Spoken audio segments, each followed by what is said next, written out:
Le doy gracias a Dios por permitirme una vez más poder hablar de la palabra suya, por poder llegar a su corazón, a su vida, a su hogar. En este momento, mi nombre es el pastor Alfredo Caná de la Iglesia Emanuel en San Mateo, California, y le mando un saludo muy especial a cada uno de los miembros de nuestra congregación.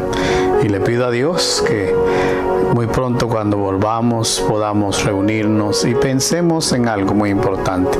Dios desea que juntos le alabemos y que confiemos en Él para que podamos pasar esta etapa que estamos viviendo, un poco difícil. Hemos visto las últimas noticias y hemos podido ver que las cosas no van para bien.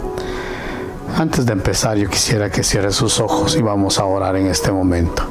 Señor eterno, te damos gracias, mi Dios, por tenernos con vida, por tenernos con salud, mi Dios, y por permitirnos acercarnos a ti a través de este momento de oración, de poder, Señor, unir nuestras almas a tu espíritu, nuestro espíritu con el tuyo a través de la oración.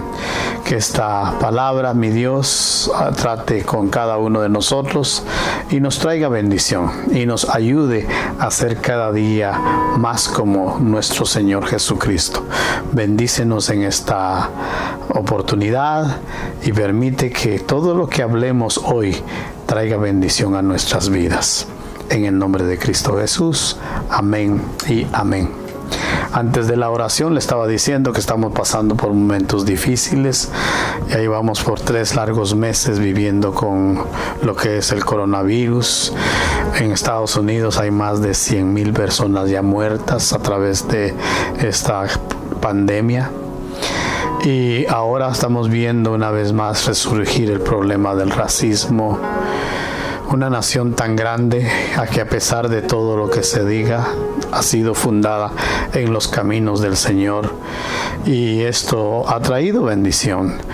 Y no ha habido una nación que pueda votar en sí esta nación, pero nosotros mismos nos estamos destruyendo los unos a los otros. Ese es trabajo de nosotros los cristianos, de no vernos los diferentes colores, sino ver que cada uno de nosotros somos la creación de Dios y muchos somos esos hijos de Dios y tratémonos como tal. Dios es misericordioso y siempre nos está advirtiendo. El tema de hoy se llama Dios te advierte hoy, ayer y siempre. ¿Qué le quiero decir con esto? Dios nos invita a escuchar su palabra. Espero en Dios que hoy usted pueda escuchar la palabra de Dios, pero también nos recomienda a no endurecer nuestro corazón, porque un corazón endurecido es como la semilla que cayó en la tierra de pedregales cuando hablamos de la parábola del sembrador. La semilla puede brotar en cualquier tipo de terreno, créame. Sin embargo, no va a sobrevivir y no va a dar buen fruto en cualquier terreno. Tiene que ser un terreno apropiado. Y los terrenos en los que esta semilla va a brotar definirán la cantidad o la calidad de producto que se vaya a tener. Por eso la razón del por qué la semilla que cae en pedregales no brota, y si brota se muere pronto, es porque la piedra no permiten que las raíces profundicen. Y es por eso de que Dios nos habla de esa manera. Entonces, viéndolo desde ese punto de vista, existen muchas personas que en su corazón tienen el deseo de escuchar de Dios y de alabar, pero realmente no quieren ningún compromiso, no quieren alabarlo, no quieren abrir sus bocas para expresar la grandeza que Dios ha hecho para con nosotros. Entonces, muchas veces en el cristiano sucede esto también. Y esto sucede porque creemos o tenemos la mentira de Satanás en nuestra mente y en nuestro corazón, de que para poder cantar tenemos que tener buena voz y debemos de saber hacerlo. Y déjeme decirle que esto es una mentira del diablo, y nosotros los cristianos no debemos de creer en esto. ¿Por qué digo esto? Porque para alabar a Dios lo único que se necesita es un corazón dispuesto y sincero. Recuerde, usted le está cantando al Creador del cielo y de la tierra. No es al hermano, no es a la hermana que está a su lado. Es cierto, hay que llevar un ritmo, hay que llevar una concordancia, pero sobre todo lo que Dios busca es un corazón sincero. Quiero leerle una palabra del Salmo 95, versos 6 al 8. Este Salmo 95 no tiene título ni tiene autor, pero sí tiene una gran enseñanza. Tiene los pasos de adoración que debemos de tener. Los primeros 7 versículos, del 1 al 7, son 11 versículos los de este Salmo. Los primeros versículos nos habla de cómo encontrar a Dios, cómo debemos de hacerlo para hallarlo. Y la segunda parte, que son del 8 al 11, nos habla también de que no debemos de ser incrédulos, que debemos de ser obedientes. Y Él nos exhorta, este Salmo nos exhorta a adorarlo para que vivamos una vida cristiana activa y feliz. Leamos solo los versos de en medio, el 6 y al 8. Y dice de esta manera el 6: venid y adoremos y postrémonos, arrodillémonos delante de Jehová nuestro Hacedor, porque Él es nuestro Dios, nosotros el pueblo de su prado y ovejas de su mano. Si oyereis hoy su voz, no endurezcáis vuestro corazón como en Meriba, como en el día del Mesaj, en el desierto. Como le decía, la primera parte invita al culto a Dios, invita a cómo ser hallado el Señor, pero la segunda parte también nos habla a no ser desobedientes a esta palabra. Nosotros debemos de entender de que Dios merece ser digno de recibir nuestra aclamación, nuestra alabanza, nuestra adoración, nuestra exaltación solamente a Él, por lo que Él es y por lo que Él ha hecho y hará por nosotros. El salmista, de una forma especial, nos ayuda o nos enseña a cómo rendir honor al Creador del cielo y de la tierra. Nos orienta a decirle todo lo que representa a Dios para nosotros. Un llamado especial a cada uno de nosotros es que debemos de exaltar a Dios de una manera jubilosa, para que también pueda ser adorado con reverencia y respeto, porque Él es Dios. Él es el autor y consumador de la vida de cada uno de nosotros. Escuchar su voz es obedecer lo que Él nos demanda.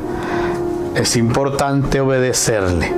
En la época de Cristo, usted se recordará la palabra de Dios, podemos ver de que los fariseos y los religiosos de aquella época se postraban y según ellos escuchaban la voz de Dios. Además, ellos conocían la ley, pero ¿sabe qué? No la obedecían. Eso mismo está sucediendo en la actualidad. Andan por ahí muchos hombres llamándose apóstoles y lo único que hacen es aprovecharse de la palabra de Dios para su propio bien. Ahora ya no se quieren llamar pastores, ya no se quieren llamar evangelistas, quieren llamarse apóstoles. Pero una cosa le puedo decir, bíblicamente hablando, de acuerdo a la palabra de Dios, el último apóstol fue el apóstol Pablo. Cuando hablamos de obediencia, nuestro mejor ejemplo es nuestro Señor Jesús. Él escuchó y obedeció la voz de su Padre y no fue rebelde a ella. Obedeció lo que el Padre le mandó y su obediencia fue hasta la muerte. Es por eso que a Él es al que debemos de nosotros tomar como ejemplo, no a ningún hombre ni ninguna mujer en el mundo, porque todos, dice la palabra de Dios, todos somos pecadores. al único que debemos de imitar, al único que debemos de seguir es a Cristo Jesús. Amén. La Biblia dice que Dios es real y verdadero y que todo lo que Él ha dicho se va a cumplir. Él no es hombre, como dice la palabra en Números 23:19, para que mienta, ni es hijo de hombre para que se arrepienta. En las Sagradas Escrituras encontramos muchas advertencias de parte de Dios, las cuales posteriormente tuvieron un final de acuerdo a como Él lo estableció. Ahora nos está llamando a arrepentirnos, a cambiar, a que como cristianos, ahora que volvamos a la iglesia, al templo, no andemos señalando ni criticando, no nos veamos de colores, veámonos como verdaderos hijos de Dios e intercedamos por aquellos que no conocen de la palabra de Dios. Quiero manifestarles 4 advertencias que fueron cumplidas. 3 de estas fueron cumplidas en la palabra de Dios y una está por cumplirse. La primera, ¿se acuerda en el huerto del Edén con Adán y Eva? En esa ocasión Dios le dio solamente un mandamiento a Adán y sabe que ese mandamiento lo quebró, no lo cumplió. Veamos lo que dice la palabra de Dios. Génesis capítulo 2, versos 16 y 17. Dice: y mandó Jehová Dios al hombre diciendo: de todo árbol del huerto podrás comer, mas del árbol de la ciencia del bien y del mal no comerás, porque el día que de él comieres, ciertamente morirás. Como le dije hace un momento, este era el único mandamiento y no lo cumplió. Dios lo único que le mandó fue que no comiese del árbol de la ciencia del bien y del mal. Obviamente no se refería al árbol, se refería al fruto, porque en sí todo árbol, dice la palabra de Dios, que Dios bendice, da fruto. Tal vez no son buenos para comernos, pero da fruto. Pero Dios se refería a la muerte, no se refería a la muerte física, se refería a la muerte espiritual, porque para Dios es más importante lo espiritual que lo físico. La muerte física es irrelevante. Por eso dice Pablo: para mí el vivir es Cristo y el morir es ganancia. Entonces es por eso que debemos de ver de que la muerte espiritual es la única que nosotros debemos de cuidar, porque el día que la perdamos vamos a perder la relación con Dios. Cuando sucede esto y comen de este fruto, físicamente no murieron, pero sí murieron espiritualmente. Y esto es lo que se llama el pecado original. De ahí en adelante, todos nosotros nacemos pecadores porque el Espíritu de Dios que heredamos murió en ese momento y vuelve a nosotros cuando aceptamos a Cristo Jesús como nuestro Salvador personal. Gloria a Dios por eso. Entonces, ¿qué pasó? Después de escuchar a la serpiente, Adán y Eva tenían 2 opciones: creerle a Dios o creerle a Satanás. Lamentablemente decidieron creerle a la serpiente, y esta decisión es la base de la batalla espiritual que cambió el destino de toda la humanidad y aún sigue afectándonos en estos días. Tremendo, ¿no? Por lo tanto, debemos de creer en cuanto Dios nos advierte. Otra advertencia más adelante, a la generación de Noé, allá adelantito en el capítulo 6 de Génesis siempre, versos 5 y 6 dice: y vio Jehová que la maldad de los hombres era mucha en la tierra, y todo designio de los pensamientos del corazón de ellos era de continuo solamente el mal. Y se arrepintió Jehová de haber hecho hombre en la tierra, y le dolió en su corazón. Una cosa que le quiero decir, que la primera condición para escapar de los juicios de Dios es alejarnos del pecado, salir de él. En los tiempos del diluvio, Noé y su familia fue el único que se salvó, porque dice la palabra de Dios que era un hombre justo y perfecto. La Biblia promete salvar a sus escogidos. Así dice la palabra de Dios de la ira venidera. Esta palabra que se dio se cumplió más adelante en el siguiente capítulo, versos 21 al 27 del capítulo 7 de Génesis. Dice: y murió toda carne que se mueve sobre la tierra, así de aves como de ganado y de bestias, y de todo reptil que se arrastra sobre la tierra, y de todo hombre, todo lo que tenía aliento de espíritu y de vida en sus narices. Todo lo que había en la tierra murió. Así fue destruido todo ser que vivía sobre la faz de la tierra, desde el hombre hasta la bestia, los reptiles y las aves del cielo, y fueron raídos de la tierra, y quedó solamente Noé y los que estaban con él en el arca. La historia de Noé la historia del diluvio con Noé es una de las más conocidas en la palabra de Dios. En aquel entonces dice que vino un terrible juicio sobre este mundo a causa del pecado del hombre. Por lo tanto, como dice la palabra de Dios, solo Noé y su familia salieron libres de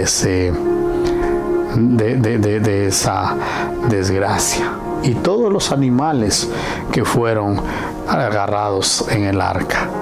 Lo precioso dice que Noé no anduvo corriendo ni empujando a los animales, sino que cada uno caminó y entró a su lugar, porque ese era el designio de Dios. La ira de Dios es diferente a la ira humana. La Biblia declara que Dios es lento para la ira. Su ira no explota rápidamente como nosotros. Lo estamos viendo a nivel nacional, lo que está pasando. Él hace una gran cantidad de advertencia. Él retarda su ira, porque Él desea que todos procedamos al arrepentimiento. Ojalá esta palabra le esté llegando a su corazón, y si usted no se ha arrepentido, hoy va a tener la oportunidad de hacerlo. La otra advertencia, todos la conocemos también, la de Sodoma y Gomorra. Déjeme decirle que el pecado más grande que Dios odia es precisamente la lascivia, es precisamente el estar en unión hombre con hombre y mujer con mujer. Eso era lo que estaba sucediendo en Sodoma. Por eso se le llama sodomía a esa actitud. Y usted, si está envuelto en eso, la palabra de Dios le dice: este es el momento que usted debe de arrepentirse y cambiar de vida para la gloria de Dios. Lo que pasó allá en Sodoma y Gomorra está en Génesis capítulo 18, versos 20 y 21. Y dice así: entonces Jehová le dijo: por cuanto el clamor contra Sodoma y Gomorra se aumenta más y más, y el pecado de ellos se ha agravado en extremo, descenderé ahora y veré si han consumado su obra según el clamor que ha venido hasta mí. Si no, lo sabré. Dios toma nota de todo lo que hacemos en este mundo. Todo lo bueno y todo lo malo, aunque usted no lo crea. Es la mejor computadora que hay en el mundo. Él lleva el control de todo lo que usted hace y todo lo que yo hago. Toda injusticia va directamente ante los ojos de Dios, va a los oídos de Dios. Él conoce todas las cosas, por eso dice que Él es omnisciente, y por eso es claro en que Él va a juzgar a cada uno de nosotros. Él no nos juzga sin razón. Él tiene una razón para hacerlo. La Biblia nos describe que Dios ha descendido y que ha estado con nosotros, pero la palabra de Dios también dice que Él está en todos lados. Por eso, para Él nada pasa inadvertido. Por lo tanto, la situación de Sodoma y Gomorra se cumplió. El juicio se cumplió. En el capítulo 19, más adelante, verso 24 al 26, siempre de Génesis, dice: entonces Jehová hizo llover sobre Sodoma y sobre Gomorra azufre y fuego de parte de Jehová desde los cielos, y destruyó las ciudades y toda aquella llanura, todos los moradores de aquellas ciudades y el fruto de la tierra. Entonces la mujer de Lot miró atrás a espaldas de él y se volvió estatua de sal.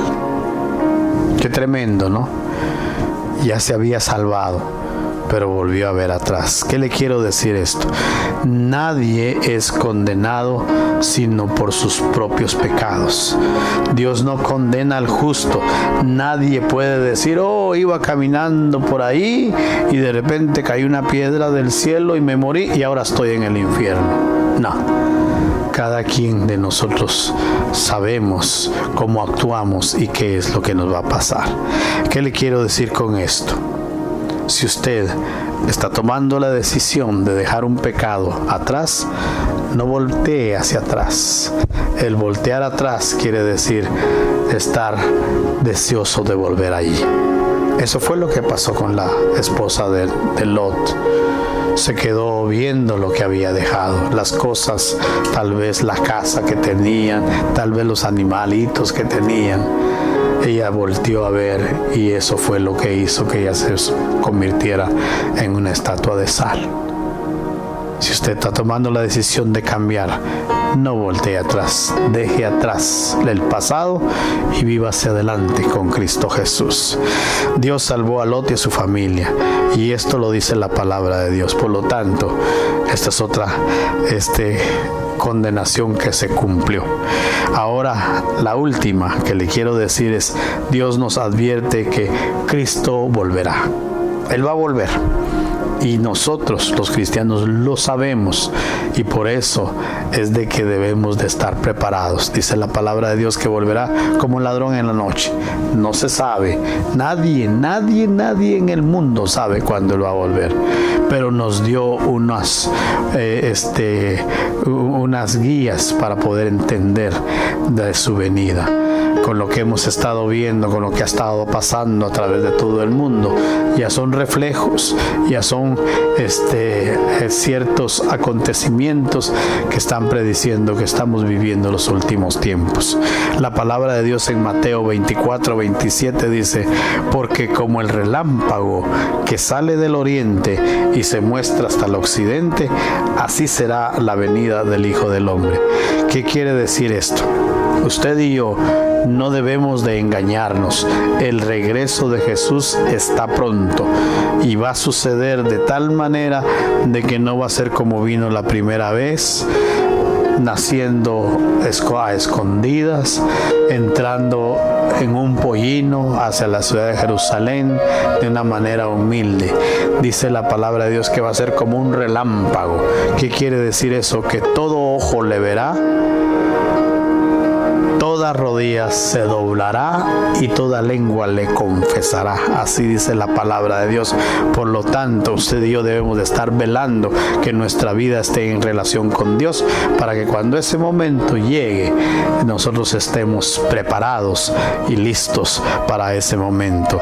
La palabra de Dios dice más adelante en el capítulo 42 de Mateo, en el capítulo 24, verso 42 de Mateo, dice, velad pues, porque no sabéis la hora en que ha de venir vuestro Señor. Como le decía, su regreso está pronto. Va a suceder de un momento a otro. ¿Está preparado para recibirlo? Si no está preparado, si no ha tomado la decisión de aceptarle como su Señor y Salvador, este es el momento para hacerlo. Yo quiero invitarlo ahí donde está a que haga esta oración de fe. Es una oración que usted la va a hacer desde el fondo de su corazón y Dios la va a tomar en cuenta. Ore conmigo. Padre eterno, hoy me he dado cuenta de que la vida está a un hilo, está pendiente de un hilo. Puede suceder que tú vengas en cualquier momento. Los acontecimientos que estamos viviendo, Señor, nos están mostrando de que tu venida está pronta.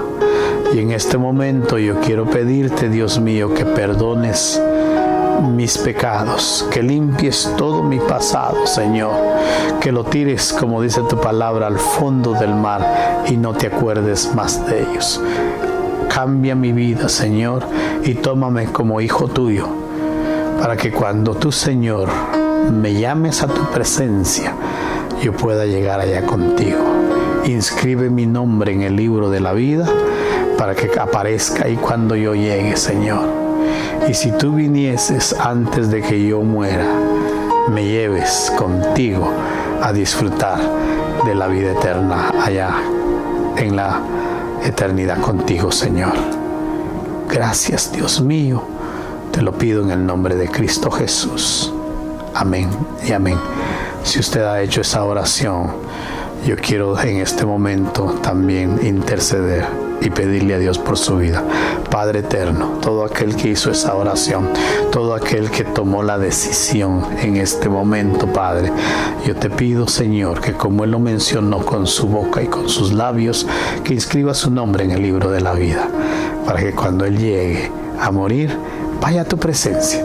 Cuando ella llegue a la muerte, vaya a tu presencia y seamos aquellos hombres y mujeres que viviremos contigo por la eternidad. Te doy las gracias en el nombre de Cristo Jesús. Gracias por terminar esta palabra conmigo. Gracias por ponerle atención. Solamente le quiero decir, atienda a la palabra de Dios. No escuche las mentiras del diablo. ¿Sabe por qué le digo esto? Porque la palabra de Dios dice de que el diablo quiere hacerte sentir mal para que le escuches a él y no obedezcas a Dios. Obedezca al Señor y Dios te va a bendecir en todo momento y en todo lugar. Dios quiere que usted y yo estemos firmes, cristianos. Termino con esta palabra. La quiero dejar ahí en su corazón. La segunda venida va a cumplirse. Y dice la palabra de Dios para usted y para mí en 1 Corintios capítulo 10, verso 12 y 13. Así pues, el que piensa estar firmes, mire que no caiga.